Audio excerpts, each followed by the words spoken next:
10 or 20 of us would sit in the back of the ashram at Kainchi talking with Maharaj Ji. One of us would say, "But Maharaj Ji, what about so and so?"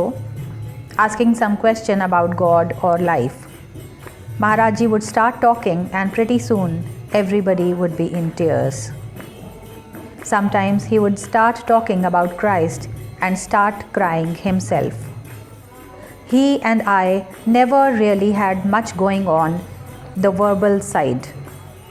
But inside I felt so much love that I would hang around. When I would leave, I would not go very far and I would always come back. It was like that with a lot of people. Maharaj Ji reached each person's heart in a way special to that person. Everyone's experience with him was different. You cannot explain what it is like to be with him. It is a thing to be felt in your heart. He was so gentle that you were not afraid of him. But sometimes you would think that there must be a lion in there.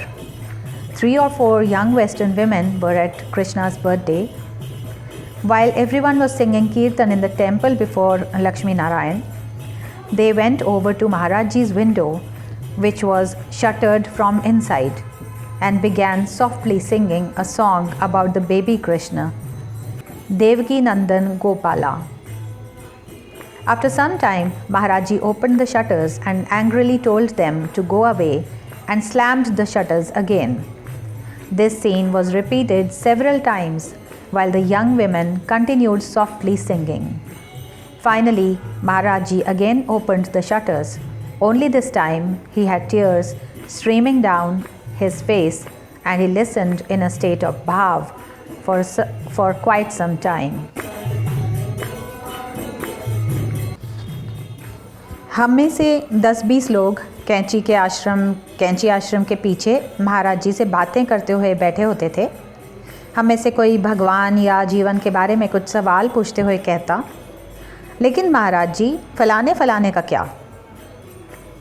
महाराज जी बात करना शुरू कर देते और बहुत जल्द सभी की आंखों में आंसू आ जाते।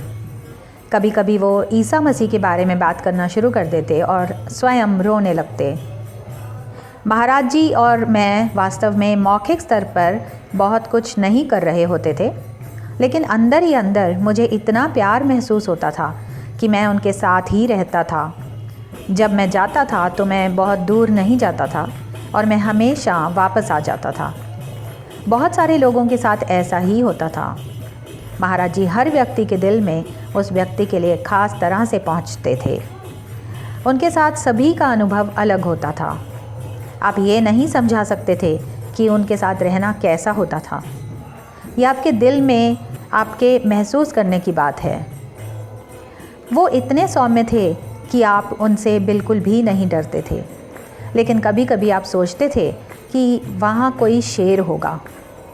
3 या 4 युवा पश्चिमी महिलाएं कृष्ण के जन्मदिन पर वहाँ थी।